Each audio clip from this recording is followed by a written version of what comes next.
Thomas is a co-founder and the digital director for Then N in Slovakia, which is an independent long-form, high-quality journalism organisation. And it's particularly interesting, I think, for today that it has a subscriptions model and has seen quite a bit of success and lots to learn, I think. So welcome, Thomas, and thanks so much for joining us today. Hello, everyone. Thanks for the invitation and thank you for coming. Let me try to share my screen, which is the second most used sentence in the last 2 years after you are on mute. So,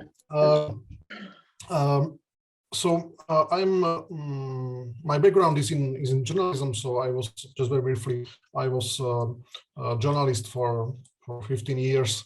Then I was my only job, which was not journalism, was I was head of Piano, which was a software company producing software for the subscriptions.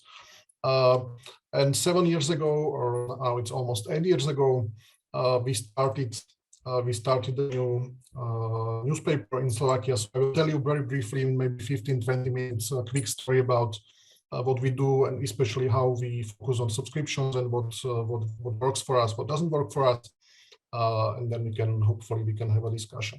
So we are a printing newspaper, probably one of the last printing newspaper ever founded. There are not that many new ones coming up now. We started in 2014 in Slovakia, and 4 years after that we started a second edition in Czech Republic. The printing newspaper is kind of an asterisk because we did choose to have a printed edition as well, but about 95% of the revenue is actually from online. So we call the print edition, we call it like marketing for the website. You know, it doesn't really have any, like, all the processes, everything in the company is focused on the online. Almost all the revenues are online, but we still have the print edition because it's not really losing money. But actually, what we publish is articles that were already published online that we publish in print.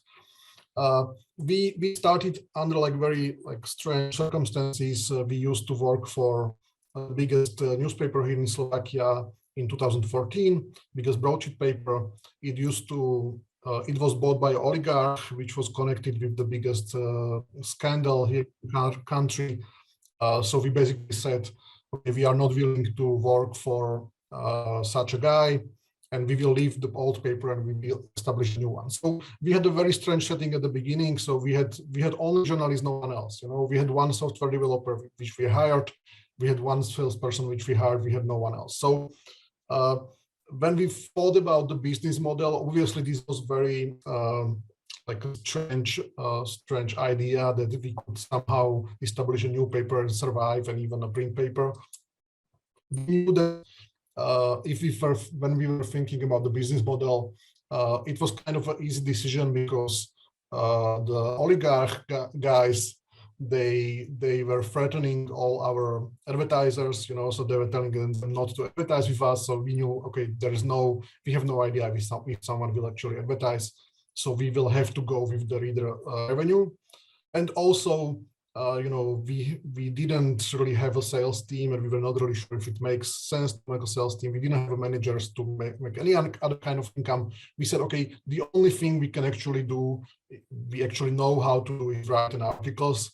So let's write articles, and actually reader revenue is the closest how we can actually monetize that directly, and let's hope that readers will actually pay something for it. We had a very, in terms of the content strategy, we made one very crucial decision at the beginning. Before we worked in our old paper, most of the reporters were used to write kind of like average kind of articles, you know, like 400, 500, 600 words, like the normal standard size article for the print newspaper. And we made a big decision at the beginning to basically focus on like stop writing these medium-sized, medium-quality articles and focus on two like different extremes. You know, so on one extreme, on the right-hand side, you have like very long, basically long read, long form articles, investigations, long reportages, interviews, and so on. And these, we were hoping that they will bring the revenue, because we were hoping that this will, people will actually pay for this. And then on the top left-hand side, we will have some very, very fast but very short news, you know, like 1 or 2 sentences or 4 sentences, but not 20 sentences. And we want to be the fastest short news service, but you know, if someone else breaks the news, we will just link to it and move on. And if there is like quick information, but we just think it's worth 2 sentences, we'll just write it very shortly and very quickly and just move on. You know? And then we can think whether this is actually something that should be long form, but we'll never or almost never write these 500 words articles, kind of, okay, something is new and we will add some quote, but it's not really anything groundbreaking. And this strategy goes across all the products we have. So you can actually see the strategy with your own eyes on our website. So if you go on the website, you can see on the left side, you have all those long articles, and all these are paid, you know, and there is very strict paywall. So we don't have a metered paywall because that's very, like there are always many holes in the metered paywall. And we thought we don't really have that much time to teach people to, you know, pay with the metered paywall. So all these articles are paid. You can read sometimes 1, 2, 3 paragraphs, and then you have to pay. And the ones on the right, these are all very short news. And we spend a lot of resources on this. So like everyone is doing short news, but we try to really have the best and the fastest short news. And these are all paid. These are all free, sorry. And they are here to actually bring traffic to the website, you know. So it's really like the simplest strategy possible. Like you have a lot of breaking news to bring the traffic, and then you try to monetize the traffic by directing those people to actually long articles. And you can see quite often the breaking news is also like basically a link to the longer articles, you know. So like we take, and this is one of the like one of the things that works best for us. And we were afraid that people would like have problem with this, like readers would complain, but no one is complaining, you know. So we have like, if we have a long interview, the interview is published in a long form on the left side, but then the author himself has to, or herself has to take like 2 or 3 key information or key quotes and makes it like a breaking news. Like this guy said this thing in the long interview, and it's published as kind of a breaking news.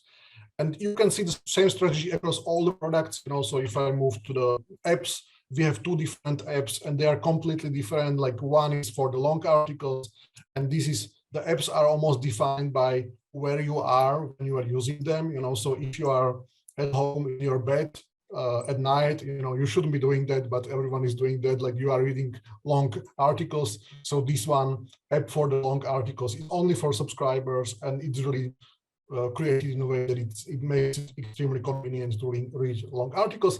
And then you have a completely different app, which is called Minute by Minute, with the breaking news. And this one is free, and it's by far the most popular news app in Slovakia. It also has a different brand because like our paper is famous for like having strong opinions, you know. So a lot of people disagree with us about our politics, about our opinions on the politicians and so on. So you might not like what we are writing in the long ones, but everyone can use the short news app, because that's kind of neutral, and that's just like breaking news, and really like hopefully the best breaking news service. But again, it's constantly reminding people, okay, there is a second app as well, and if you want to read the full articles, you should subscribe.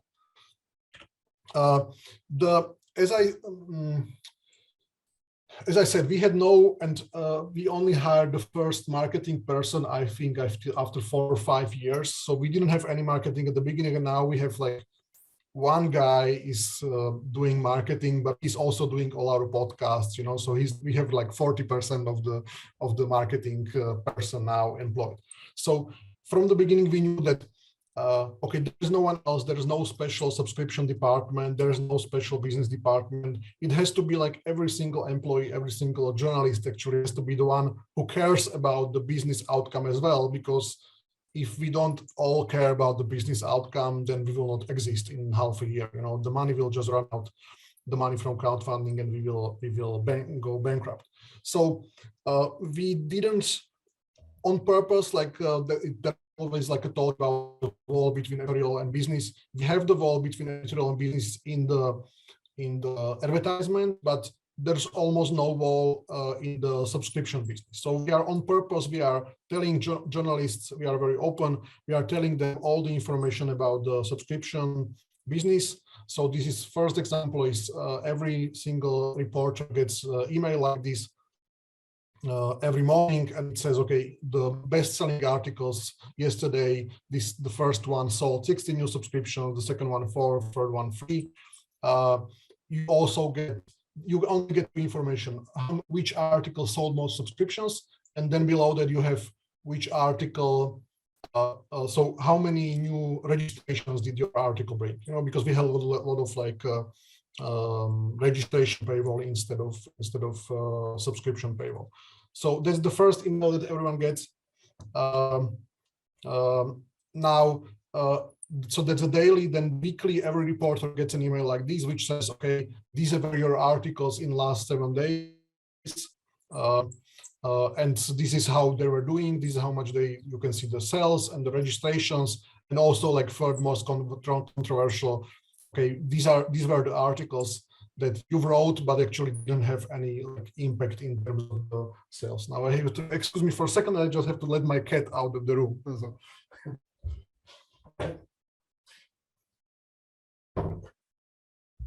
Okay, sorry, that was a cat break. So this is of course like this is of course controversial. Like sometimes when I was showing this in Germany, someone told me, "Oh, this would be illegal in Germany. Like you cannot force journalists to actually care about the business and tell them like very strict, like make them care about the business side of the company." You can. The important thing is that we never like tell journalists like what they should do or they shouldn't do. We really focus on like giving them information, and then they can do whatever they want with the information. And also, you would never see anyone saying, "Oh, I can't write this because it will not sell subscriptions." It never happens. You can write whatever you want. We are just kind of incentivizing you. And how the incentives works is that we know that there are some topics that people will never want to buy a subscription for. And that's fine, and we will keep doing them because some of them are important, and we will keep doing those that are important. How the incentives work is that it kind of forces us to repeat the successes, you know. So sometimes when you suddenly have an article which is a lot of people are buying subscription because of it, then suddenly you will see, okay, so let's think about why this is so successful. Like maybe it's telling us something about the readers that they are telling us that, okay, you are not doing enough articles like this, you know. So, and we had a lot of like areas like this. So suddenly we started doing like more like psychological, like interviews with psychologists, for example, you know, like how to raise your children or how to repair your marriage and things like that, you know. And someone just had an idea like that, and realized, okay, actually a lot of people are interested in this, so let's maybe try to repeat it and see if it's this is another view of the software that we have, and this is you can see that this is what all the editors are looking at, and reporters can look at it as well. And you can see it looks pretty much like Carbid or any other software that is used in newsrooms. The big difference there is that the numbers you see here, we are showing two key numbers. One is number of subscriptions sold on this article, and then kind of like a conversion rate, you know. So how many it sold divided by how many people actually read the article. So basically, this is used by editors to guide them in, okay, what should be kept on the front page for a long time, to get the information very quickly. Okay, this article is going to be hit. So you should, you should promote it. You should maybe buy some advertisement. You should send it by newsletter and so on. So this is the online software. And then probably the most important thing is that if you look at what are actually readers telling us, like what they are actually buying, right? So this is in 7 years, what are the 5 most selling articles? Is the investigation. Our guy actually flew to Belize and found, our reporter flew to Belize and found the guy who was wanted by Interpol, a Slovak mafia guy, and Interpol couldn't find him, but our reporter found him and made an interview. Then another investigation of corruption, investigation of a murder, analytical reportage, and so on. So what I'm trying to show is that we think that unlike the previous business model, unlike the business model where you are paid mostly from the ads, we think the ads business model is actually creating a wrong kind of incentives for journalists, because if you want more money, you want to have more clicks, and if you want to have more clicks, you start doing clickbait, right? So you will have a lot of articles about sex, and you will have articles about like easy, fast-produced articles with sensational headlines. You cannot, when you shift to reader revenue or to the paywall, you cannot. It's not so easy to cheat readers like this. You really have to. It's not about the headline anymore. You really have to show that the article has a value, and you have a couple of paragraphs to persuade people that this has a value and you should pay to read the rest of the article. And the correlation between what our readers want to pay for and what we actually, as a journalist, we like to write is actually very high. It will never be 100%, so it will never be. Everyone will always be disappointed, like why people are not buying my article more than the other one. But in general, even if we make a list of like 10 most successful journalists or 20 more successful journalists based on sales, and 20 more successful journalists based on for example, how many journalistic prices they have, right? Like if you want to make some, if you want to put some price on it, then there would be a strong correlation. So it's actually, we think it's much healthier for journalism, not only for the actually surviving of the business, if the business is based on subscriptions. These are 2 interesting graphs. The first one shows in the 7 years that since we were founded, what is the average length of the article in like characters. And it's interesting because we never told anyone like, please write longer or please write short. Editors will still be doing their job. So editors will still be telling journalists in general, write it as short as possible, and they will be still cutting paragraphs and cutting passages and so on. So they will always try to make it as short as possible. But we realized that actually the business model actually favors longer articles. So if someone is still, this was popular 10 years ago, but it's still popular among some people, saying, okay, people will not read long pieces online. We have completely opposite experience. Like readers are actually pushing us towards longer pieces, because they are saying, I want something that has a value. I want something where when I will read the article, I will learn more about this than anywhere else. And the second one is also interesting. The important thing to know here is that in 2015, we had 40 reporters. And now we have 85 reporters in Slovakia. So we have doubled the number of journalists, but number of articles that they are writing is lower than it was in the beginning. So it again tells you that instead of like a lot of sites are pushing people to write as much as possible and so on. And I will tell you one example. We didn't have a sports reporting for like 3 years. And then we hired the first sport guy, and he said everyone else was doing sports in Norway. Like you write what was the result of the football match yesterday, and in general, like there are a lot of sports articles. And this first guy we hired said, okay, I will only write 1 article per week. And he was really, we had the sport, and we had sport like 1 sport article per week. And he was doing it because he always made like a very exclusive interview with some guy some famous cyclist or footballist or something like that, which was really so exclusive that he was extremely successful in actually attracting new subscribers. So then we hired a second sports guide, third one. Now we have a big department with 8 or 9 people just writing about sports, but they are not, the number of articles they are writing is not going up as quickly as the number of reporters, because they all realize, okay, we actually have to focus on the quality, not just on the just churning out a lot of articles. So this is how the number of our subscribers looks. So it was fairly steady growth. We needed about 20,000 to break even, so we crossed that after 2 years. So basically, we were losing money for the first 2 years. I think the graph is here. Yeah, that's the one. So the important one is on the right side. So we are now trying to do a lot of different things. So we do have some ads. You can see it's about 1/4 or 1/5 of all the revenues. We do have now books, a lot of books. We do have some software licensing.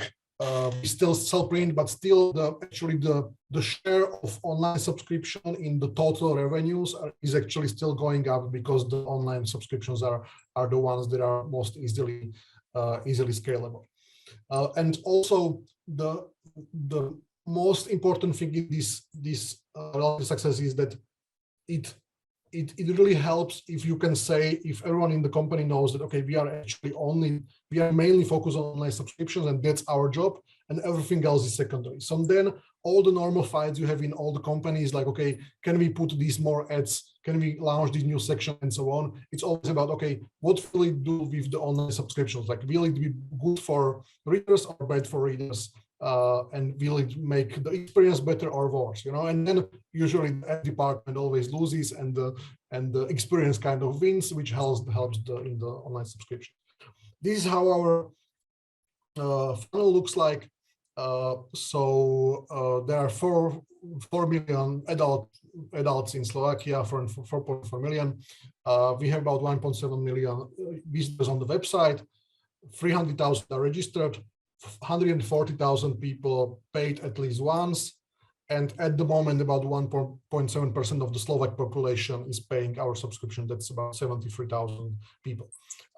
These numbers are quite, we think they are quite good, and usually some publishers are using it to estimate, okay, what is the, very often I get asked, okay, my site has 1 million users, so how many will pay, right? So this is so the answer is, okay, for us 4% are paying, which is probably very top of the a normal distribution. So most of the site will have somewhere between 1%, 2%. A lot of them will have less than 1%. It really depends on how strict is the paywall. For us, it's very, very strict. But at the same time, we try to balance the strictness of the paywall with actually giving a lot of these free short news, and that's why the balance in the end actually works quite okay. One more thing I want to show you. So we actually, because we didn't have any, and at the beginning it was we didn't have money to hire anyone for marketing, and we didn't have money to hire anyone really apart from journalists. So we try to automatize as many things as possible. And we were only doing journalism at the beginning. Then we got some actually big grants from Google. So we actually started to focus on 2 things. Now I would say there are 2 main areas of focus for our company. One is the journalism, and the second one is the software. So we created the software to actually sell subscriptions, and we distribute it as open source, so anyone can take the software and use it for free. And I will just show you one example of how we try to the things that are normally done actually manually, how it can be done by anything. So these are example of the decision trees or marketing automation. How do I set, if I want to say, okay, what happens with the user if the payment doesn't go through, right? It's very simple, a drag and drop interface, where even someone like me without any technical background can actually say, okay, if the payment fails,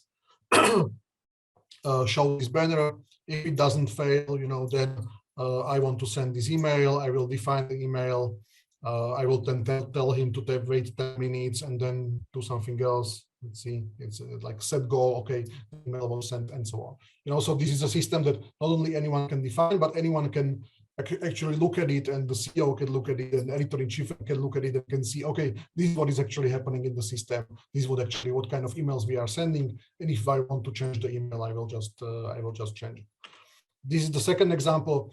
We now have 51 newsletters, so we have more than half a newsletter for every employee, you know, with 85 reporters.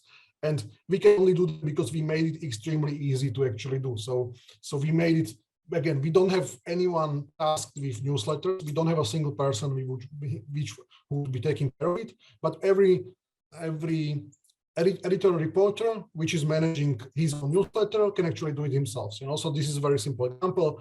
This is our WordPress. We are using WordPress, but it's like heavily customized. So we just added new button here, which says create an email. So I will now show you like complete process of what the reporter has to do if he wants to send a newsletter. So he finished writing the article in WordPress. He clicks on create an email. Now he will see two versions of the email. One is on the left, it's for subscribers. It's like full text of the email, of the article. Second one on the right is for non-subscribers, just checks it and he clicks on send and the newsletter is sent. You know, so it's like 5 seconds work, including the checking and so on. So, and again, thanks to this, we don't have like in other companies, okay, there is someone doing the newsletters. No, everyone can actually do that. And people are actually happy that they can do it. They don't have to wait for someone to do it. This is one more example from the software, how we try to understand where people are coming from and how people are paying. So you can see on the right, you should read this from the right? So on the, here are all the conversions on the right side. You can see that in general, in our case, half of the conversions are coming from the articles. So someone goes to the paywall coming from the paywall. So someone hits the paywall and pays right at that point. And about the second half comes from like non-paywall, you know, so from a special promotion or coming from the front page and so on. And here, for example, you can see that we thought for a long time, and many people were saying that, okay, social or Facebook is not very high quality source. For us, we can see immediately on this graph that social is actually a very valuable source of conversions, because a lot of people actually start at Facebook and then go to article, and they actually convert and actually buy a subscription. So it's like a very easy way how to see this. And this is a live system, so I can see this for every article. I can see what's happening today, what was happening last week, and so on. Last but not least, so we do have, if when I start to talk about like what were our failures, I can pronounce it. One thing we tried repeatedly and failed was the regional coverage. So we have tried this three times before. When we said, okay, we are based in Bratislava in the capital. We try to hire some people really like first in the second biggest town, then chose like a very small town, hired 3 people there to write like local news for us. All these experiments failed, we failed to attract a lot of readership there. So last year we decided we will try to do something else. We will not like have one person, but we will actually try to move all the stuff to a certain city, or most of the stuff, or as many as can go. So we did kind of like a pop-up newsrooms. We did this in 8 cities, so it took us about a year to go around those 7 or 8 cities. Basically what happened is that we rented the hotel, we rented office space, we moved a couple of dozens of people, reporters, editor-in-chief was always there, and so on. We moved them to the city, and we said, okay, now for these 2 weeks, we are our headquarters is in the city. We will of course make a lot of events, you know, so there will be debates. We will bring a lot of ministers for debates in your town. We will bring a lot of people from NGOs. We will have, I don't know, quizzes, anything that anyone wants to do. We will do like real, like meetings with the readers. And at the same time, anyone who lives in this region, we will actually give him subscription for just €1 for 1 year, so it was almost like a zero price. On purpose, we were not giving out free subscription, but we were giving like €1, like we want you to go through the experience of paying, even if it's just like €1, so that the mental wall of I will never pay for online content is actually broken, and then hopefully in a year we will actually buy it. And finally, we found that this is finally the model that works. It works because when like 20 different journalists will go through that town, they will live with a lot of contacts. They will live with a completely new network, and a lot of people will then keep in contact with them. And also, this is actually way not how to not cover the city only for 2 weeks, but actually start to cover like small regions, even when we are still in Bratislava, and then hopefully start hiring people there. So that's the first thing. Second, we are now, as I said at the beginning, we are now publishing in 2 languages. In Slovak and Czech, is like a separate company, and we are finally starting actually this in two months. We are starting like a local edition in Hungarian, so that will be like our 3rd language. There are 10% of people living in Slovakia are Hungarian, so it's a big minority, and they have their own media. We did a crowdfunding first. We collected €100,000 in the crowdfunding. It was interesting that most of the people who supported crowdfunding were still Slovaks, so basically our readers were saying, yes, I know I will not be able to read it, but I still want you to do something for the Hungarians as well, and they supported the launch. We still have the big question ahead of us, like how successful we will be in actually publishing in the 3rd language, and actually in attracting the readers there.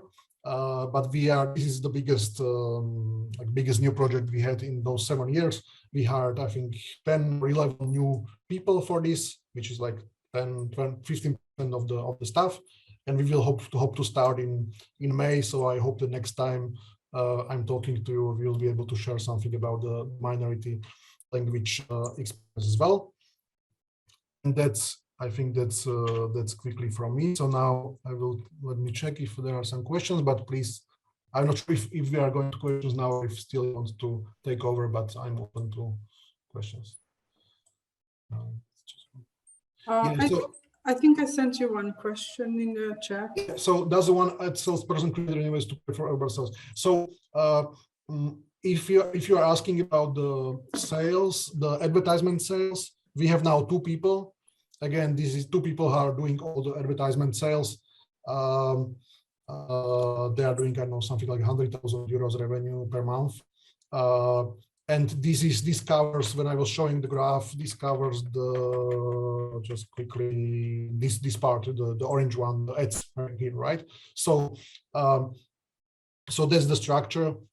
So we would be profitable even without the ads. So even if we stop taking ads tomorrow, we would still be profitable. We would be bankrupt without the subscriptions. So ads are kind of, it's still significant revenue, but it's not like critical for the survival. Can I just follow up on that?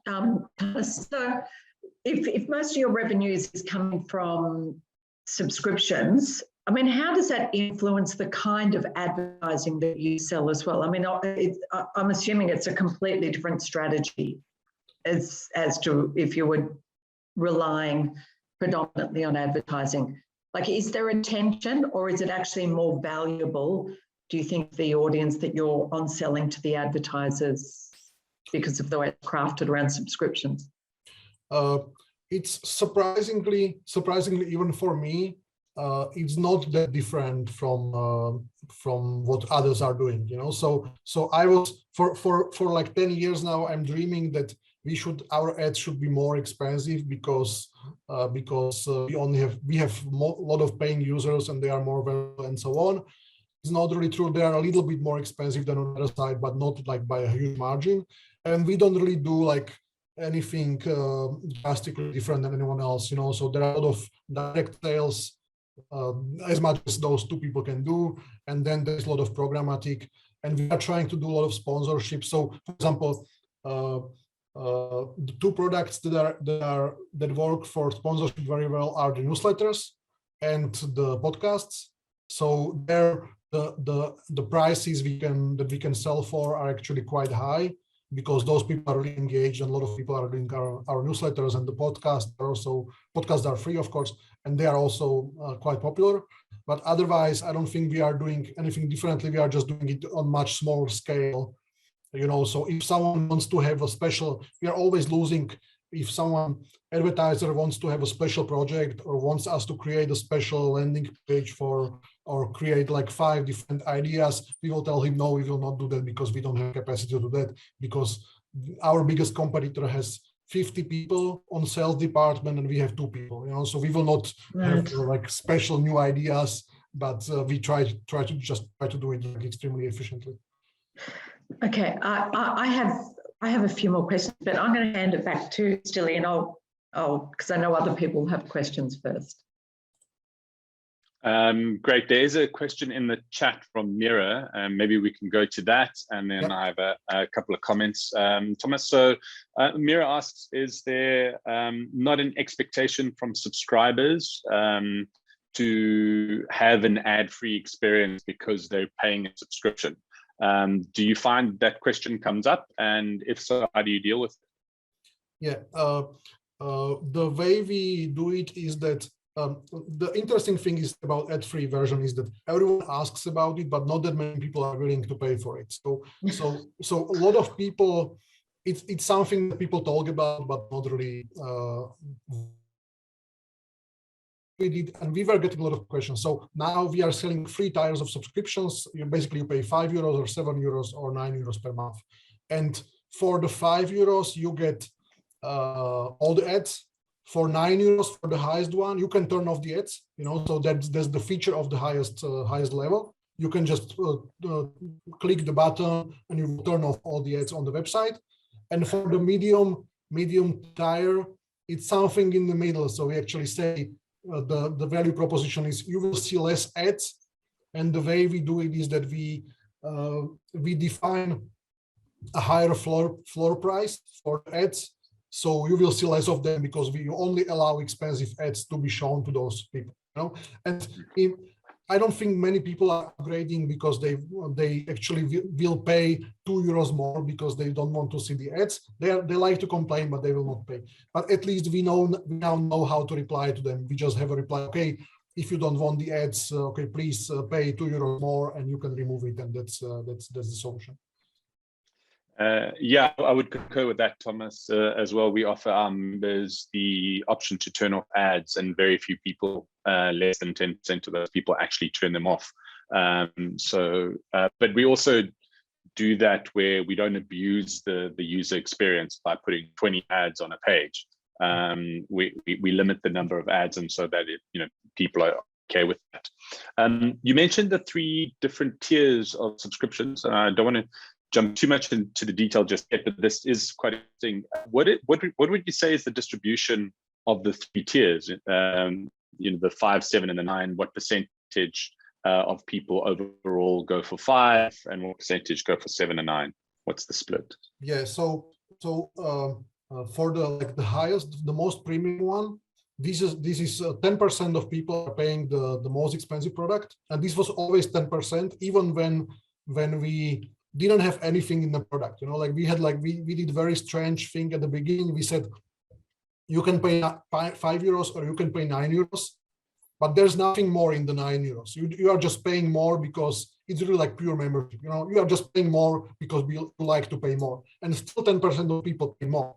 And then we were adding like some products into the higher tier, into 9, but it's still roughly 10%. So we started with these 2, like cheap one and expensive one. And 2 years ago, we added the middle one with the aim of moving as many people as possible from €5 to €7.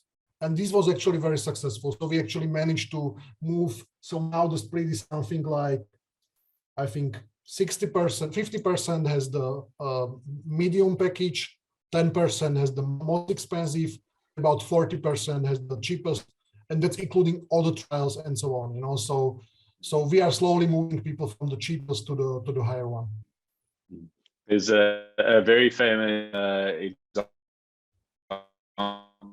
economist has about economists and their price model of how they were offering the print and the digital subscription, how just by changing the pricing tier they were able to influence how many people took it up. And it's quite an interesting case study. If you have some time, I recommend to go and look at that economist example around pricing digital and bundling digital and print subscriptions together. Thomas, what a couple of things start for me as you were going through the presentation. I think the first one is really how, we talked about this yesterday, where the strategy that one takes as a media publisher is now customized, right? There's no one answer for everyone. Everyone to look around and see, what are the behaviors of the market? What is the competition doing? What are your political challenges and influences around? And I think that came up here as well. And we saw yesterday with Publico a very different model, but still very successful. And also, what you guys have achieved in Slovakia and with a small population has just also been very, incredible to see and watch. The conversion rates that you're getting into subscriptions is up there with the likes of the New York Times. There's very few publishers in the world that have that kind of subscription conversion rate. And I think all of this stuff is coming through in having your strategy defined, how you are going to differentiate from your competitors with long and short editorial, using technology to be effectively your always on marketing campaign for you working, and then using data and subscription data analytics to really help inform newsroom choices about what it means to be successful and how to interrogate some editorial decisions with the data that you're seeing. In all of that, I want to ask you the question, on the reader revenue side, what is the one thing that makes you curse and swear the most and lose sleep every night? What is the most frustrating thing of the reader revenue journey that you experience? Well, it's churn for sure, and we do have a. So, for example, now, okay, so 1 month ago, the war started, or the new stage of war started here. We are very close to the Ukrainian war, and we had like a huge spike of subscriptions. Like you don't have to do anything, you just have a huge spike, because we think like we have 6 reporters in Ukraine and we try to do like good coverage. But now 2 days ago, when it was like already the 28 days after the start of the war, suddenly our subscription is dropping just because so many people are churning, because the standard subscription is 28 days.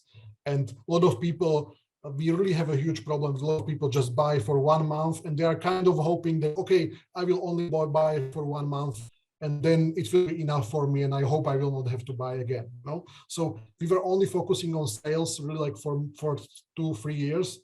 And then the churn became a huge problem. It is still a huge problem. And I think a lot of the people here on the call will have the same cultural problem that people here are not very used to credit card payments, and they are used to credit card payments now, but not really to recurring payments, So Netflix is doing some job for us, of course, and Spotify, but still there is a huge aversion of people to actually something is being charged to me every month.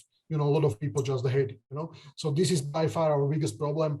And we see very, very often people behave in a way that they buy for 1 month, then they kind of wait for 2-3 weeks, then they buy again for 1 month, then they again wait. And we can see how they are struggling. Like if I look at the statistics, like they are still hitting the paywall and they are still trying to kind of avoid it and still trying to say, okay, no, I will manage without this article. And then finally they hit it for 10th time and they will say, okay, I will buy 1 more month, So that's by far the biggest problem. And we don't have a great solution for that.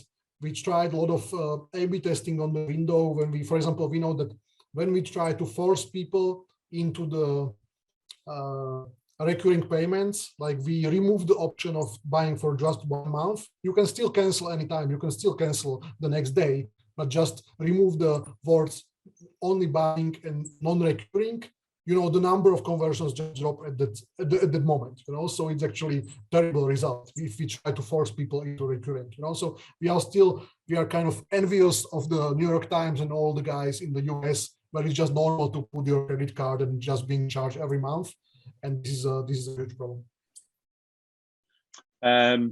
Yeah, I think churn is a massive problem for everyone, even in the membership space. I can let you know that the problem that we have is, although the intent is for people to stay longer and they don't willingly cancel, we have a problem with credit cards that expire. So the average life of a credit card was for a long time 2 years.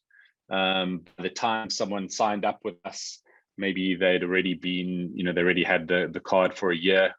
And then, maybe people lose it, or, it gets stolen or something. And so, the average life expectancy of a credit card for us is about 6 to 9 months before something happens, and then those details become stale. And so the big problem we have is trying to get people to update those details, because there is a little bit of, people hate admin, people hate having to dig out the card and update the details. The payment gateway sends them a reminder email. They're like, well, they have no idea who the payment gateway is. They know who Daily Maverick is. They don't know who the payment gateway is. And so that's one of our biggest frustrations. And it's you almost need to be, you need to have a retention effort, an ongoing retention effort. Once you get over that, everything is about growth and acquisition. And then very quickly you realize, if you're successful at that, you've got to put a lot of effort into retention management, and retention starts the day people sign up, right? So you've got to be thinking about, what is my retention strategy the minute people start their membership, start their subscriptions, and what can you do on that journey? So that I think we share your pain and your frustrations on that. There's another question from Mira. Mira, do you want to ask this, or would you like me to throw it at Thomas? Go ahead. Okay. Okay, can you see it? Have you got it there, Thomas? Yeah, I can see the question. In the news, how many are free and how many are subscription based? So there are always, so we started like Slovakia is probably a bit more advanced than the countries around us, because we started maybe 10 years ago. The first media started to charge. So, but we still have a free like we have two big competitors. One is our old paper, and they do have a paywall, but they have maybe 20% of the articles are paid, so it's much less strict. And the second big competitor is completely free. It's Ringier, Axel Springer, and it's which is strange. They are the only Ringier outlets in the world which are still free. They are only now moving towards membership model, which we are very happy about, but they have no paywall and they try to keep out paywall. So this is very, very common question. And usually I think publishers are thinking more than they should be thinking about the competitors, I would say. Our experience is that if you are on high quality end of the market, then you shouldn't really worry, because our job is to make such a content that is not replaceable. And it's not that we are geniuses, and it's not that we are better than anyone else. It's about the strategy. It's about the content strategy. So we said, okay, we were doing a lot of things before, which were quite similar to what other companies were doing, like writing the same topics and so on. So we made on purpose decision, we have to be different. We have to write something, even if it's the same event, like the plane crashes. And of course, everyone will write about the plane crash, but we have to find an expert which is better than all the other experts, and we have to have the interview faster than everyone else. And then people will not look at what are the free news everywhere else, because they want to read this one interview. So I think the thinking is, okay, we focus on having something that no one else has, and then it doesn't matter if everyone else is free or paid, because no one else has the same content anyway. That's kind of the logic. Yeah. Yeah, go ahead, Thomas. No, I just wanted to move to the next question, but if you have something to this one. Yeah, today from information who said that you can't put a paywall on a pig, and she talks about how your journalism and your content has to be 10 times better than the competition if you want people to support you financially. And I think that applies, whether you are you're doing a membership program or you're running a paywall subscription paywall offering. The journalism needs to be that good. It needs to be serving the audience, needs to be addressing a need, needs to be creating value. And the number she puts to it is that you've got to be 10 times better than your competition. And I would add one more thing. I actually made a screenshot of that slide of yours yesterday with the paywall on the peak. I like that picture. One more thing that publishers underestimate is that it's not only the quality of journalism, but it's the quality of the whole product that has to be better, but actually that people appreciate, So even things, and this is harder to talk about, but it definitely works. So even if you have like a better navigation structure and you have a cleaner site and you have less ads on the site, that's also already like a competitive advantage. And we can see that when we did some tests. So for example, we did some tests where people actually paid even for news agency articles, and most of them knew that they could find it somewhere else. But because our site, they were just used to our site, and the habit is very strong, seller as well, so it's not just journalism, but it's also the whole experience that people have. Exactly as you said, still is okay. So if we want to focus on reader revenue, I can have some ads, but I always want to be able to say, we are always telling to readers, we are 100% sure that we have less ads on our side than everyone else on the market. And we will always keep it like this because we want you to be addicted on the side, and we want it to be always want it to be the fastest there is, and so on. And sometimes it's very hard to make like a direct connection between, I will make the site very fast, which you have to make some hard choices if you want to do that.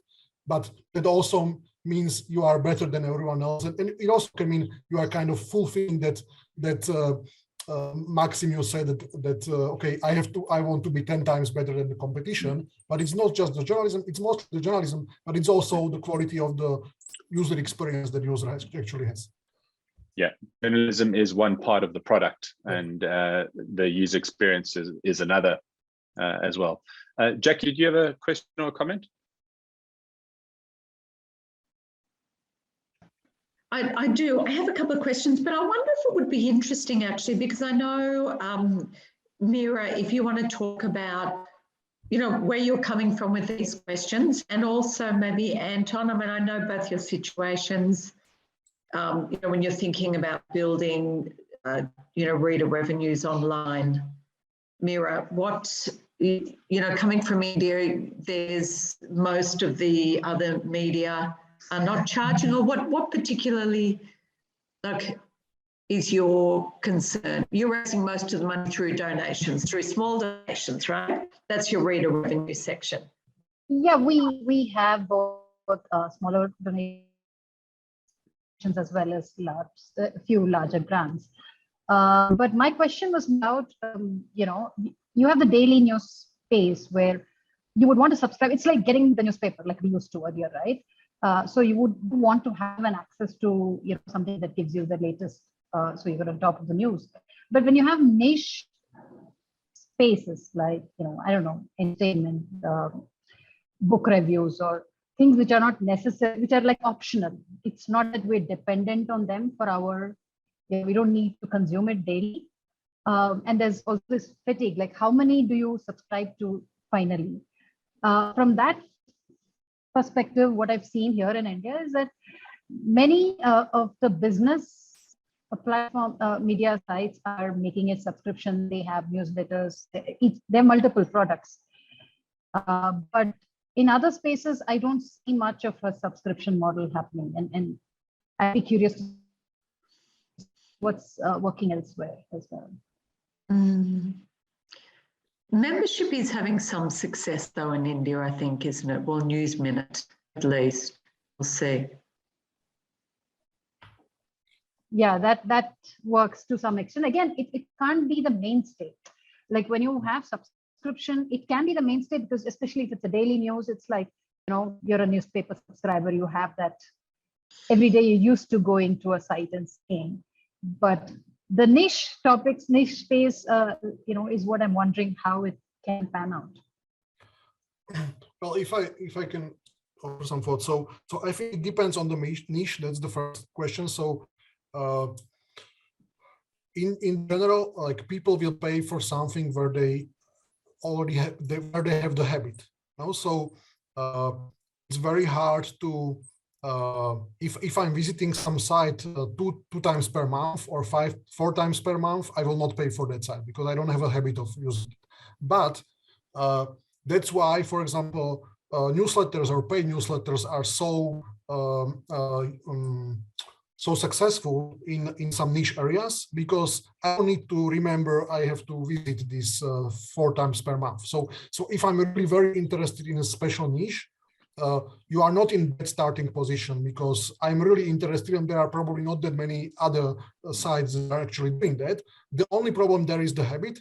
So I would be worried about putting the paywall on the website because in principle, I will only come a couple of times per month and that's not enough for me to think, okay, I have to pay for this. But that's why I know the political newsletters or really like those really expensive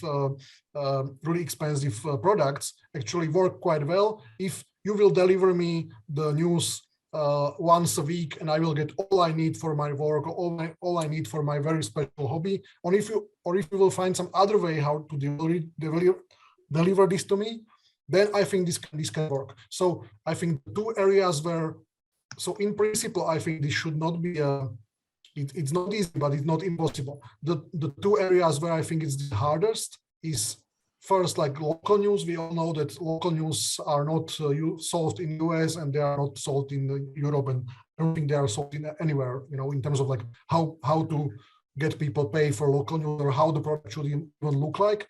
And then if you are very much on you mentioned entertainment. So again, niche about shipping in South India is very different from niche about Bollywood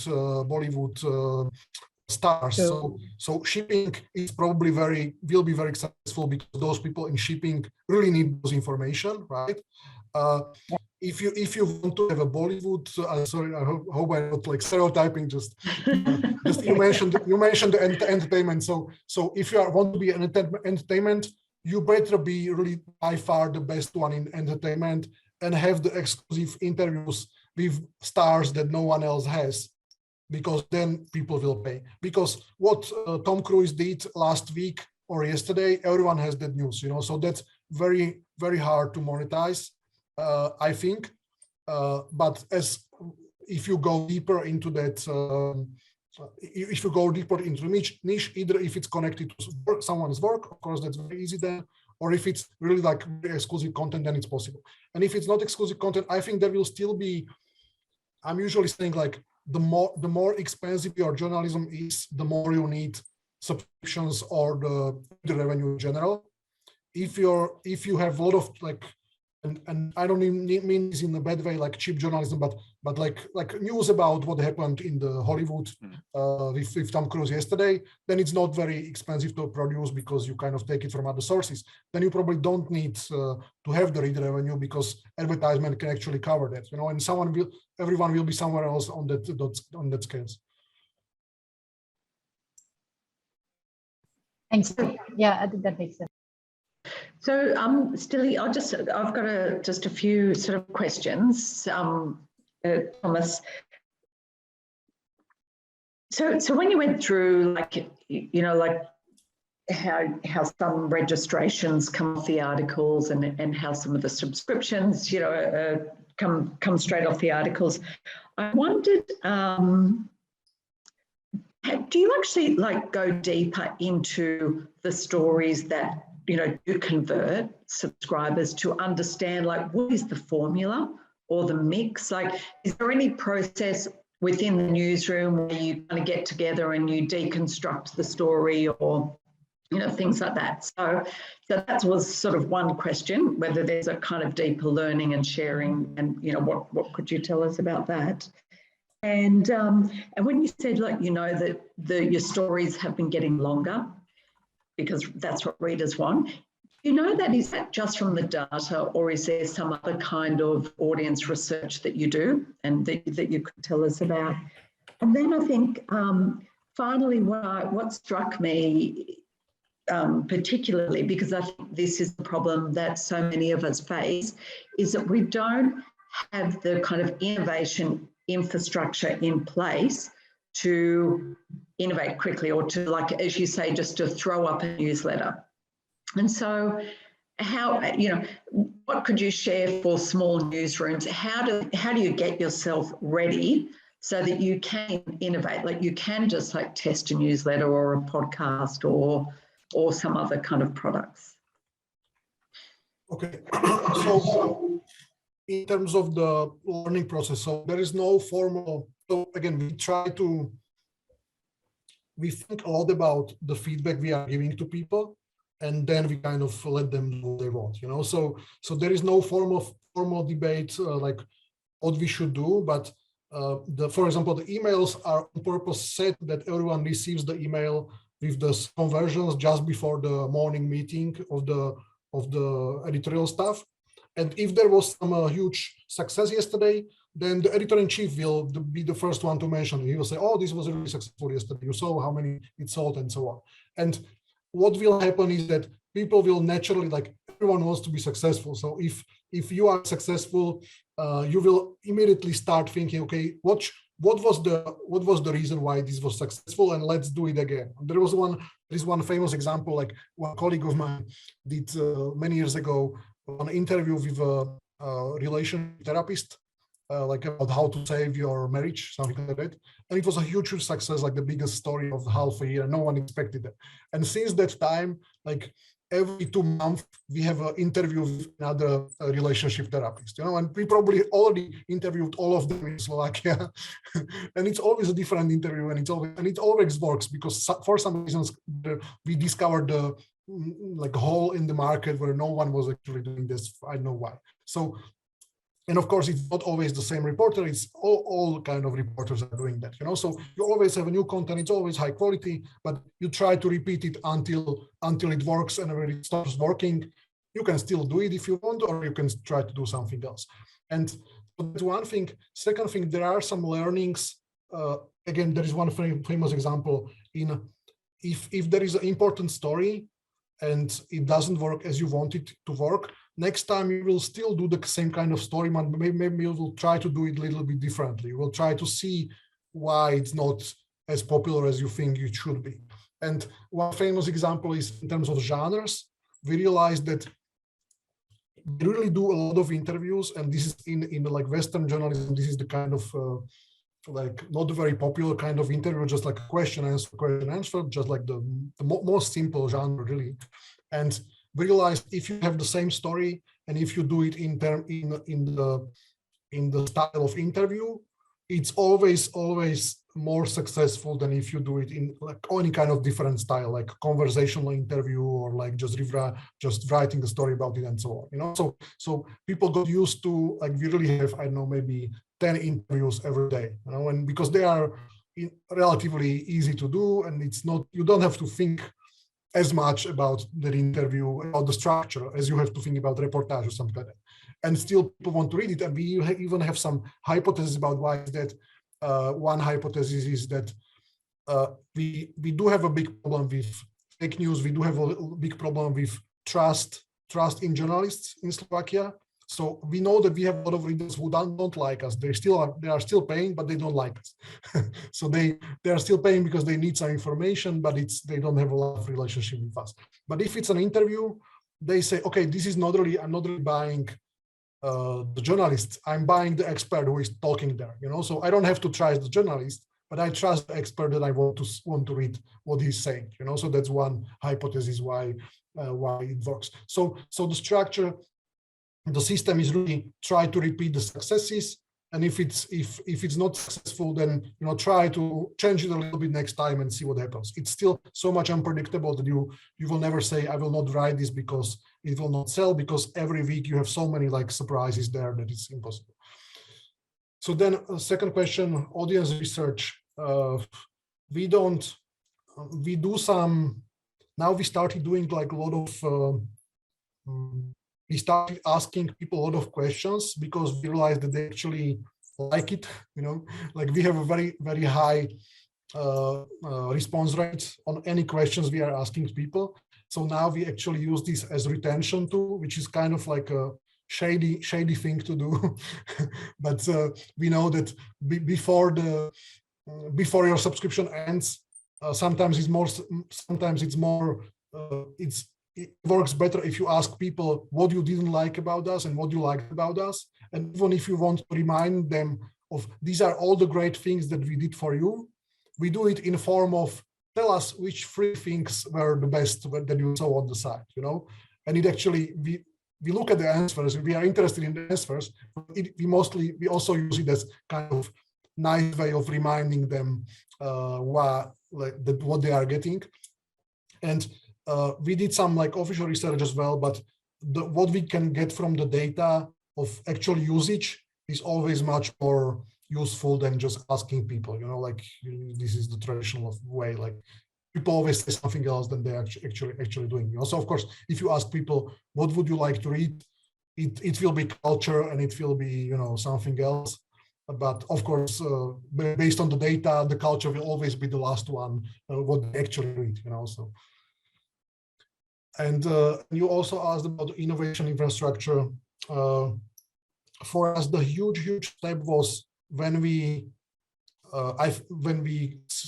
switched to internal software development, and we started with this one guy who was actually a reporter, and then we realized he was also doing WordPress sites for some companies. So he built our first WordPress site, and he was still a reporter and also our software developer. And now we have 9 developers, and they are. So, for example, we don't have the strange thing in managing them is that we don't really have like a big deadlines for them. Sometimes we do like a vague deadlines, like we want to launch the Hungarian site in June. So that's like remote enough so they know it has to be done by June. But most of the time they are just working, like they do what they can, but it's done on purpose because then anyone can come to them from the editor and say, oh, I have this great idea, but it would have to be done tomorrow. Of course, this sounds like a total chaos, but we found that just leaving a lot of like space for them to do random ideas. Like first, like we have just one newsroom, like all the software developers are actually sitting in the newsroom. The CEO is sitting in the same newsroom. Like there is no one has an office. So it's just like 2 meters walk from the editor to the software developer, and it makes a huge difference in just doing like just testing random ideas. Like, what do you think if we could do this or not? And then those guys, even software developers, or we have one project manager really like who is doing other stuff as well. So there is no like management level between them, and they are free to say, okay, now I can take afternoon away from the stuff I should be doing, and I will try this new for you and everything. So I'm not sure how that can be scaled. I'm not actually sure if it can be scaled because we actually made, like on purpose, we made the decision we don't want to hire new software developers because the team just said like it's enough, like 9 is enough. Probably most of you don't have 9, but anymore we have to create a structure and we have to create more different milestones and more structure, and we don't want that. Actually they said we don't want it, so we will rather outsource a lot of software development to external companies if we can, just to keep the team small and to keep them be able to actually experiment and just do random ideas. Thank you. Back to you, Stili. Yeah, Thomas, I was wondering, just another question with regards to the long form articles, short form, fast news, top of the funnel, gets people in. What was the thinking behind 2 separate apps and not, and not having one app, the effectively the paywall inside the app. Maybe if you could just share some of the thinking around that. And then secondly, do you analyze the scroll depth on the long form articles? Do you see if there's a drop off, or are you just happy that they will sit behind the paywall?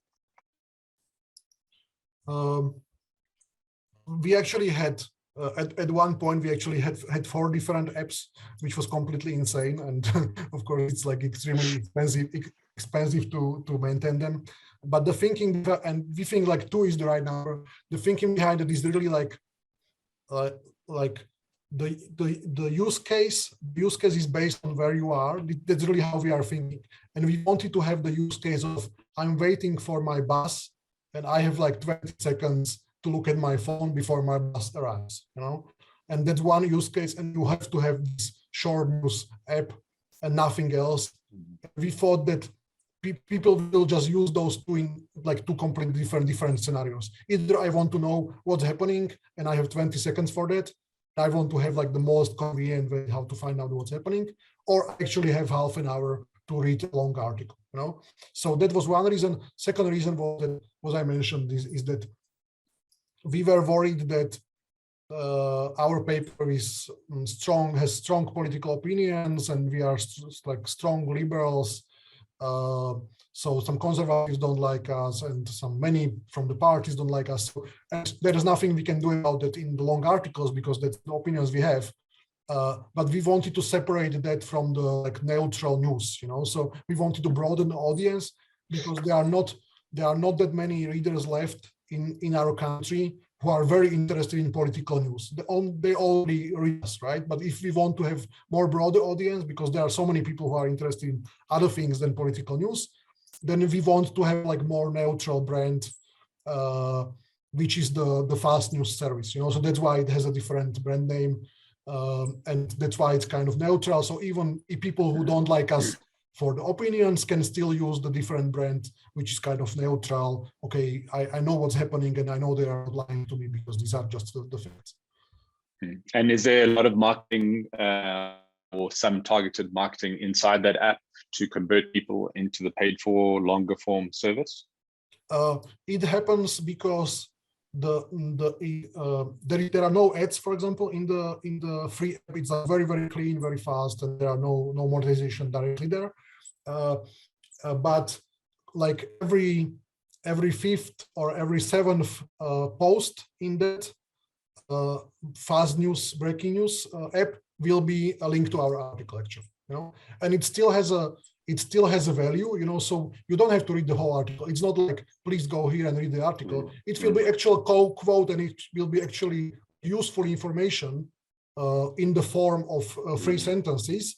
But a lot of people will still be curious and want to read more, and then they will go to the paid app and they will hit the pay. And that's how it constantly actually like reminds people that there is more behind this app in the second app. And scroll depth on long form articles, do you look at that?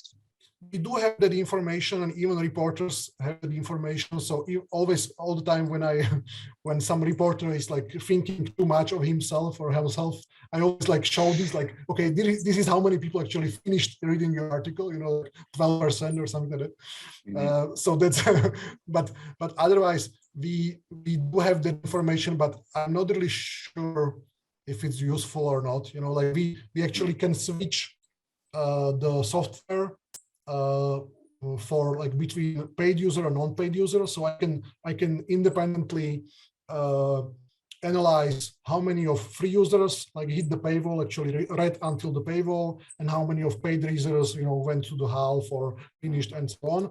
But to be honest, I'm not really sure like what to do with that information, so I have it, but I can't say like it changed our thinking about something, apart from, of course, obviously all the time only 10% of people finish reading any article. I think that I've been discussing this with my head of product. It might be the subject of our GNI application this year, is what to do or how to solve the scroll depth problem. Yeah. So we're probably heading that way. Jackie, you raised a digital hand. Yeah, so actually, so here's a question for both of you, really. But you said yesterday, Stilly, that newsletters is where you go to find, your most engaged audiences. And so I wondered what advice you have for other media, on using newsletters as a growth strategy, as a reach and growth strategy. Like, how do you get started? Because I think, a lot of people are really also at that point where they're thinking about that. Yeah, so our strategy with newsletters is the very first one that we launched when we started Daily Maverick back in 2009. And it was how, the thinking was, how are we going to stand out from the newsletters in the market? How are we going to make this thing effectively 10 times better than anything else that was out there at the time? And that thinking has kind of applied with all the newsletters that we've put out since then.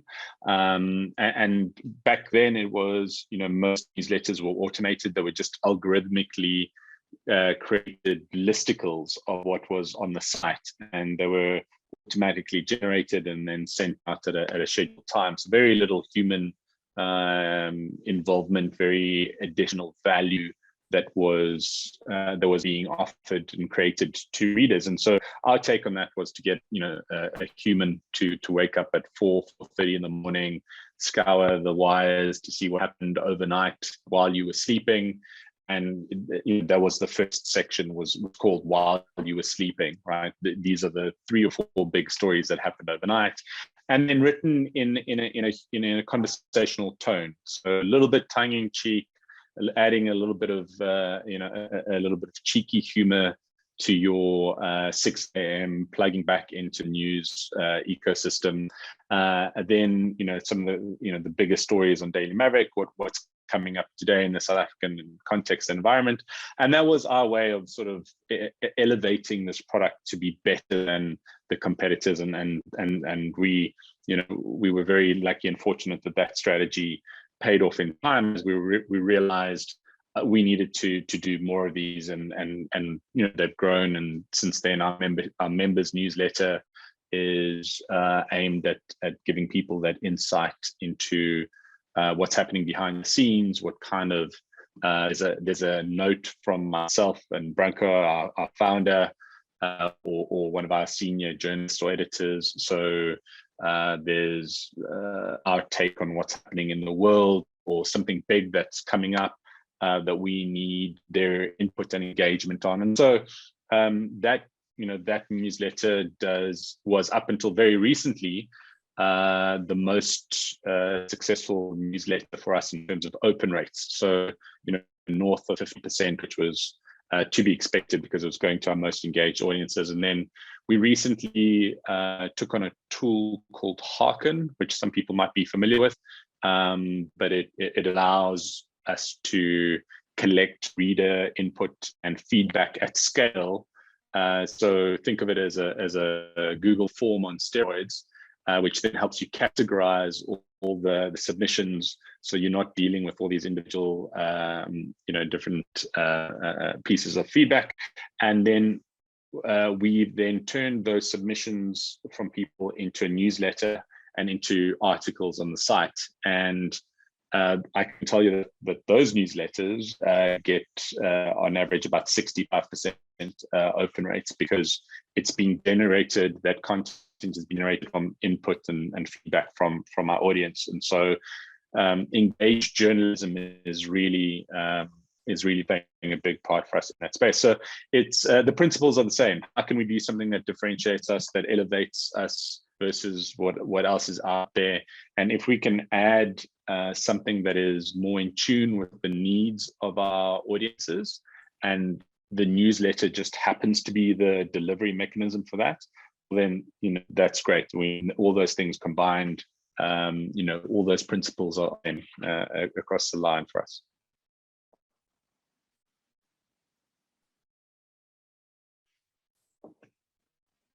Sorry, Jackie, you still on mute? Okay, and do you find that using Hearken, you are more in tune with the needs? Do you feel that? Is that been a shift for you? Yes. So when we started the membership program,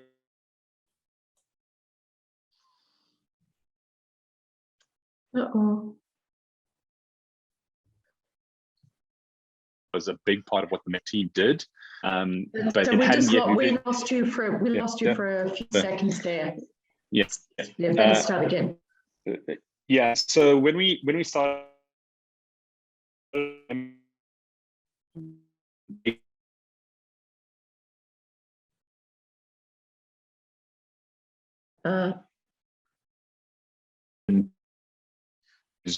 engagement with our members.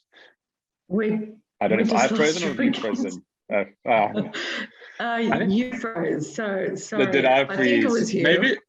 Maybe it's just around this time in Portugal, all internet gets zapped. Everybody gets online. Okay, you frozen again. Short on gosh. Engagement. Okay. Yeah, I'll try to answer one question that is written here, maybe your connection improving in the meantime. How much time does journalists spend on such articles on average? Well, I think that like anywhere between 1 day and 1 month, it's hard to say, but again, like they are not writing it long on purpose. They are only writing it as long as they need to be.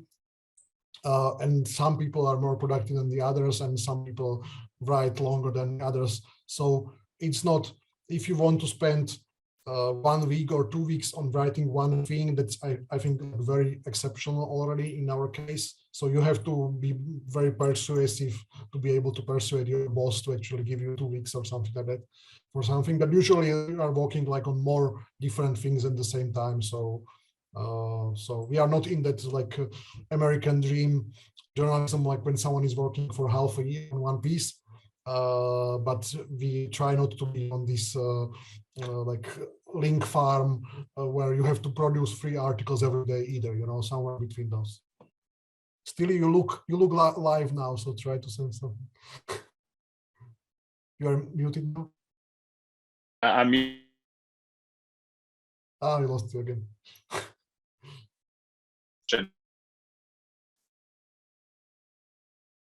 Answers to the chat in there. Yeah, sorry, I was sneezing. And Anton, you had a question also, which is waiting. Hopefully, we're not going to lose Stilly. I think it is this time of the afternoon. Well, let me pose it to both Thomas and Stilly. If Stilly can answer, I'd appreciate it, but Thomas as well. More about the advertising. Obviously, in our circumstances, we limited in the subscription model. So we have to look at the other options. How much of the advertising that you do, Kelly, would be programmatic advertising? And then also, do you actually do editorials, or you go in that you do write-ups about advertisers, or how much of that would be sponsorships? So we try to do what's called native advertisement. So we try to do native like 2 years ago, and for like half a year it worked well, and then it stopped working, and we are not doing it anymore. Like that was one. So it was like from our point of view, there are many publishers for which it worked. It didn't work for us because I don't know, either we couldn't sell it or we didn't want to have the internal people to actually write that, you know, so we were outsourcing even the writing. So the margin, the profit margin was not very good. And in terms of, so we have extremely popular, so actually like not advertorials, but like PR articles are extremely popular product. Like this is sold out because we only allow one on the site every day, and this is sold out all year, like 365 days per year, because a lot of people come to our front page, and we keep the product like very strict. So we will only sell one, and this place is like very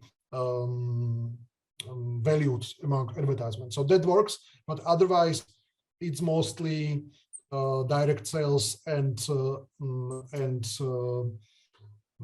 programmatic.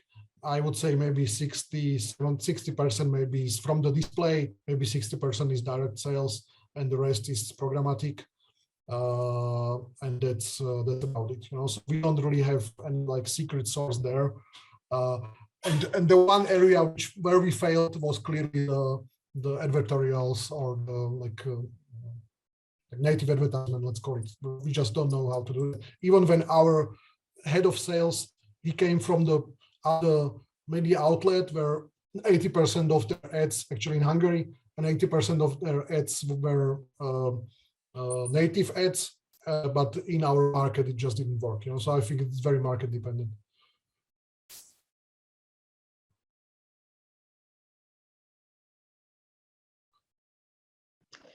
Any more questions, comments? Jackie, Anton's question from yesterday, I think also apply to Thomas as well. Thomas, do you find that having a printed product gives the publication, gives the organization extra gravitas than if you were, let's say, just a digital only publication? I mean, you've said that you keep it around to be a marketing tool for the brand and for the online publication. You find that having a printed product gives you a little bit of extra status? I think it doesn't matter too much now. Maybe it doesn't matter at all in 2022. We thought this was one of the reasons why we were doing this, so why we were starting print as well. We didn't want to be in 2014, so we didn't want to be one of 20 websites, but we wanted to be one of the 4 free or 4 dailies in the country. So because we were worried that we would be insignificant, and we wanted to be on the, you know, table of the every politician every morning. You know, that was the reason. But now I think maybe it was not even right thinking at the time. Maybe we would be okay without it as well. Now it doesn't matter anymore. If we stopped printing tomorrow, nothing would happen. And actually nothing, the funny thing is that nothing would happen in our like in our balance sheet, you know, because it's like completely neutral operation. It doesn't cost money, it doesn't earn money, and so we would not be less influential in 2022 if we just stopped printing now. So I think that those days are, of course, it depends on the market again, but in our market probably it's not necessary anymore. We had obviously the other way around. We launched the newspaper, a weekly newspaper, so not a daily. We launched a weekly, sort of 10 years into our journey. And I, you know, obviously being outside of the newsroom, it was I can only speak to certain aspects. But what I did notice that there was it brought an element of planning to the newsroom that didn't exist before. So having that fixed deadline of having to put something out that needed to have X number of pages and layout and done in a certain way, that there was certainly more forward planning that was brought, and having to coordinate a lot of the teams together who were starting to sort of become more and more silo operated, which is it's not a place you want to go to. You don't want to have silos in your organization, because that's when, you know, certain kinds of problems come up. So I thought that was one of the big benefits from, you know, bringing in a newspaper product into the room. And I think it added an extra bow for us. Maybe a little bit of gravitas, but I think we built our brand around the type of journalism which gave us that stature. But there was, for a long time, people still called us a blog. I think for a lot of the first decade, you know, people called us a blog, and you know, you had to physically restrain yourself and you know, your team from reaching across the table and slapping people, you know, Will Smith style. But no, don't condone violence in any form. But there was this misconception in the early days, especially, that you know, digital didn't matter, wasn't as serious, wasn't as considered, as well considered as print. When it came to awards times, there were separate awards for digital journalism, and you think, well, journalism or it's not, right? Like, why should you have a separate classification for that? So all those things we'd pretty much overcome by the time we decided to jump in, and we decided to launch with a different model, which was making it free in association with a large food grocery retailer with their rewards program, and so that they would market the product to their base. We would market to our readers to go into this outlet to get the paper, and to try and come up with a new way of getting to work. So it's still that launch relationship has ended, but the product is going, and it's getting close to being neutral, not quite neutral yet, on a space where it could grow to become the last remaining dominant weekly newspaper in the market.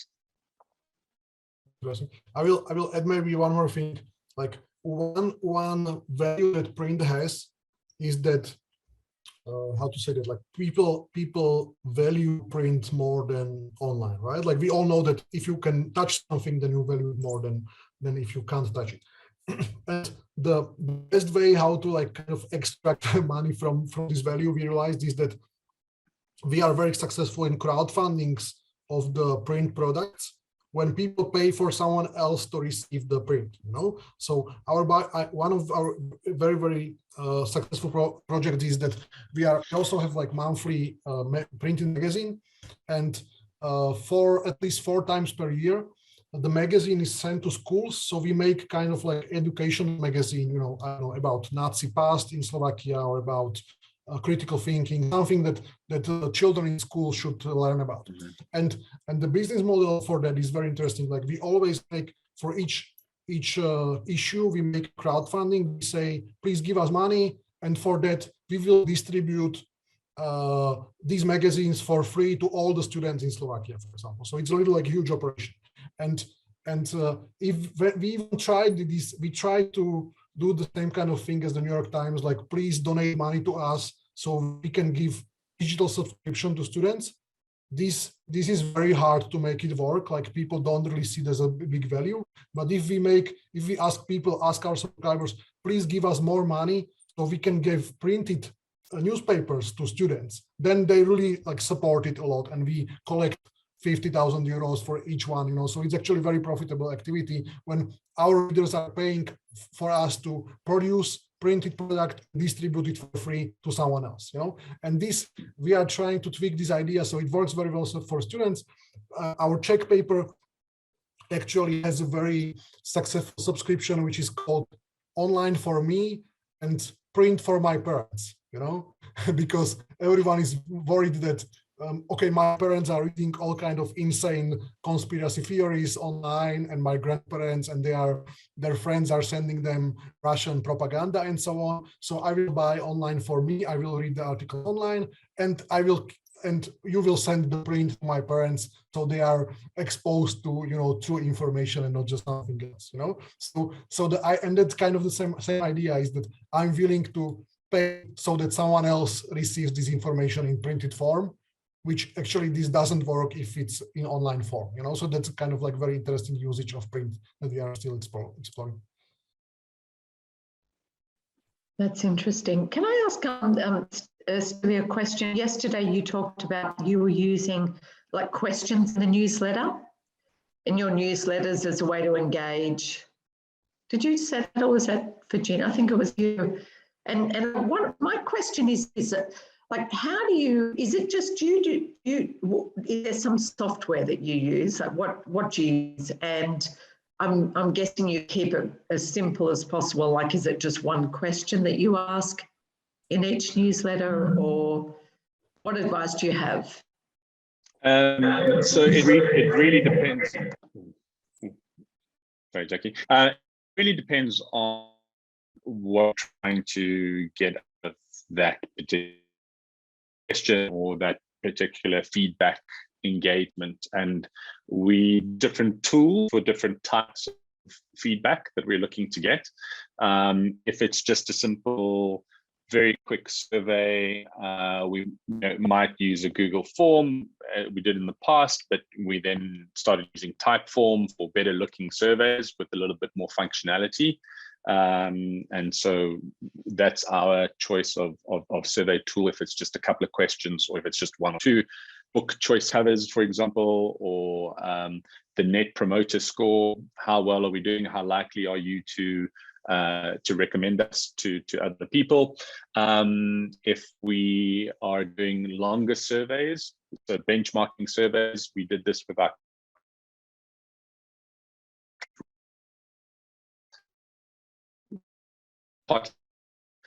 started that benchmark the attitude and understanding of the climate crisis with our readers at the beginning of the grant, and then to run the same survey at the end of the grant. And so again, we use Typeform there as the basis.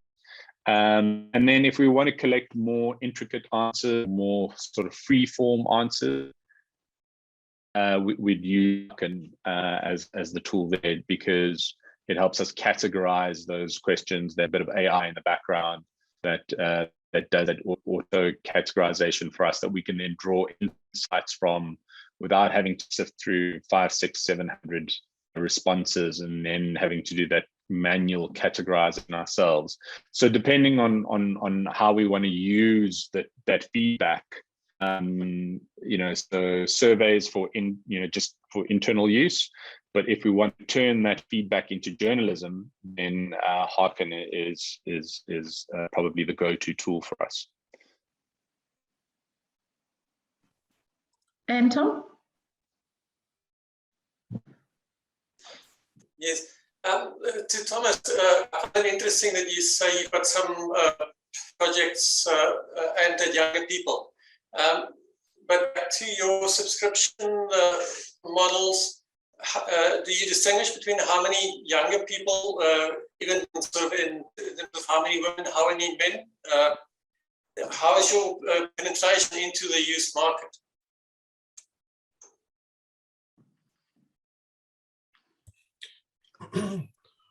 We were starting looking into this, like it's more or less as like we are distributed as the population. So we don't have the same problems, the old papers that our readers would be much older than the population, but they are not younger either, so we are not hugely popular among teenagers or like young people. So we just now started thinking about this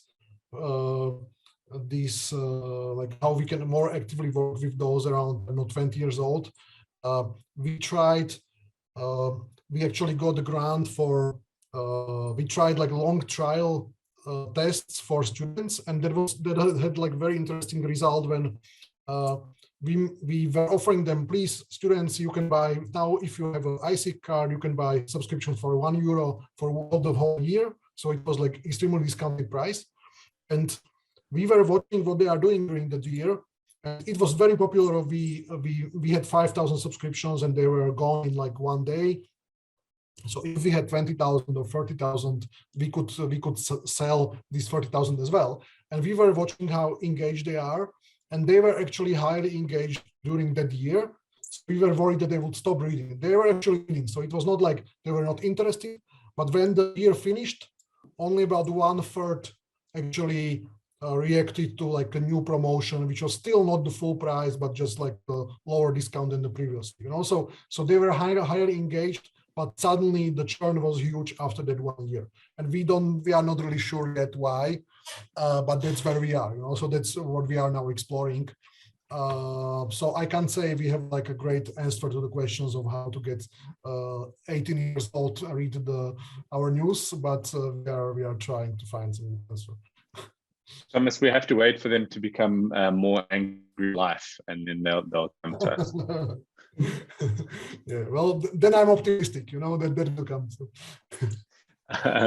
I see Susanna has raised her hand. I'm just wondering if this is in relation to the question that was posed earlier with regards to the time that it takes for journalists to create a long-form article. Susanna, is that the question, or is there something else that you'd like us to respond in a to? sense, it does relate to it. I was about to ask if do you have like long-form stories where the emphasis on visual narratives like photos, And does it bring more engagement from the audience or not necessarily? Is this for me or Thomas? Oh, for both of you, actually. Thomas, do you want to go ahead? I think you might have a more. That's one of the things where we were completely like unsuccessful. So even either the visual or even worse, like the interactive features. You know, so we all like since the snowfall, or what is the name of the New York Times feature. So like we all like nice things, and we would all like to do like a bit of interactive things where you can click on something, a bit more visual and so on. And we did a lot of we did some experiments like this, and it was always unsuccessful in terms of you will spend 20 times more time on one article if you need to engage programmers, you need to engage designers and so on. And it was never more popular than the normal articles. And as far as I know, this is the same case. I have a couple of friends in Poland which are trying to do deal with the same problem of, you know, interactive graphics or graphics in general. Like they are very expensive to produce, and we could never find a way how to actually make so that it would make sense to invest into that. We are investing still because we like it as a journalist, but people don't seem to appreciate it a lot. And that's the same with the galleries and so on. The only way we found now one kind of genre that works is that, like, the very opposite from those expensive features, like one graph per day, you know, like this is the most important graph of the day. And this is now a very popular feature, and in the newsletter or on the website and so on, like this is the one small thing, and it's visual, and designers will spend a lot of time on that one graph, but it's not a huge thing, but it's just one graph, you know. But otherwise, honestly, I don't know. And this is like for me, like one of the many mysteries of the business, that why we cannot attract more people on the interactive stuff. Mm-hmm. I would echo everything that Thomas has said there. And if I had to give anyone advice wanting to be more visual, we are visual creatures as people, but we know that to get that return on investment, that return on time and effort, very rarely pays off. And if you're going to do something, just you know, a chart of the day, as Thomas said, or you know, I think I have seen research that says business articles, especially with charts, simple charts, you know, a percentage, one where there's a comparison or a percentage in the story, just adding a simple chart you can create even in Google Sheets or in Flourish can increase the engagement time significantly. And that's what I would advise, even to my own newsroom, who you know, we were trying to get to become more visual, especially in those business stories. I think that they can, you know, those simple charts can make a big impact.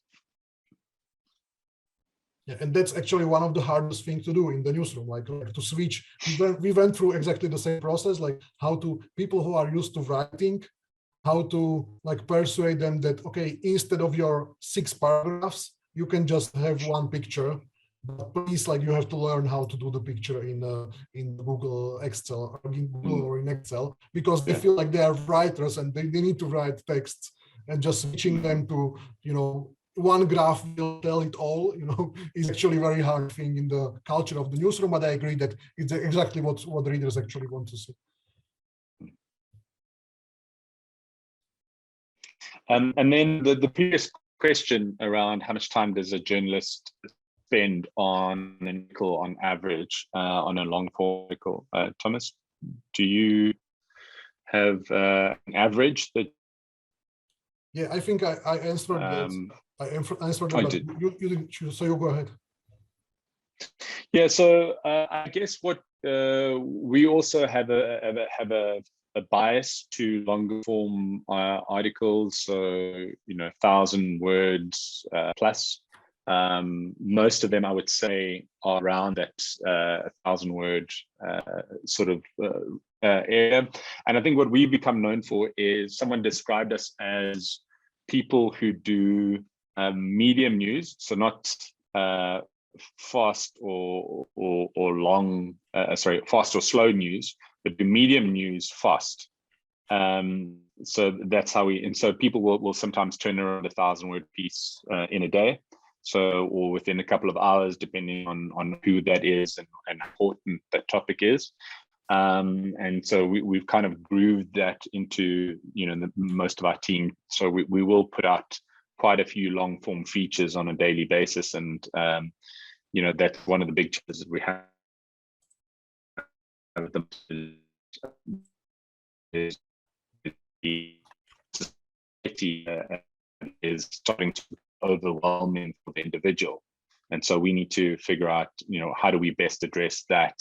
Because this journalism still needs to be done. There's so many news desks in the country, and often if we or our publishing partners don't do that work, it's not going to be done by someone else. So we don't have that luxury. And so how do we figure that out? Over the years, we've trained our team to be able to turn around those long form features within a day, and sometimes even less.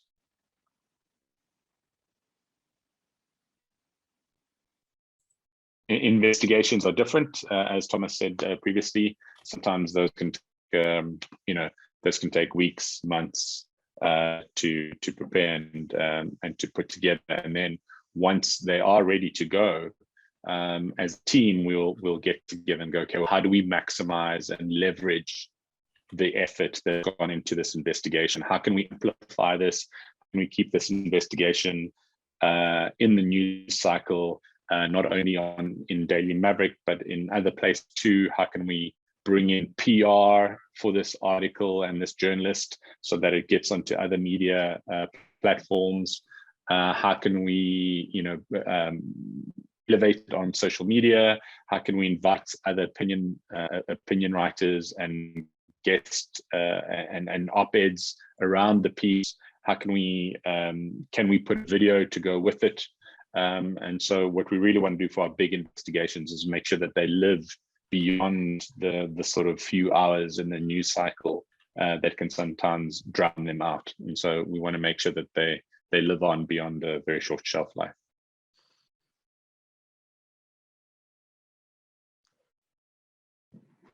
Okay, are there any more questions or comments from anyone before we wrap up?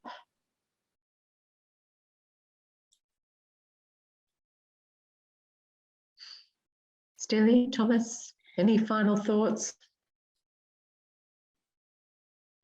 Yeah, Jackie, I think in these conversations today and yesterday, there've been similar themes that have come out. I think one theme from today that came through very strongly is that with any reader revenue program or effort, whether that's subscriptions or memberships, what's been great to see is how the newsroom has moved from being a cost center into being a revenue driver, and how that changes things, and how that changes the culture of the organization, how that changes the need to understand our audiences more so that we're creating value for them. And I think that makes our journalism better, because it needs to be better in order for it to be successful. Our journalism and the products that we create, our user experience. And so, it cuts out the middleman, it cuts out the advertisers. That relationship, that reader revenue relationship, is a purer form of a commercial relationship, and so it makes us more accountable for the work that we're doing. And I think this is a big shift that we're seeing from media in the past, who might have been able to get away with mediocrity or not understanding audiences, or those things which they were able to get away with in the past.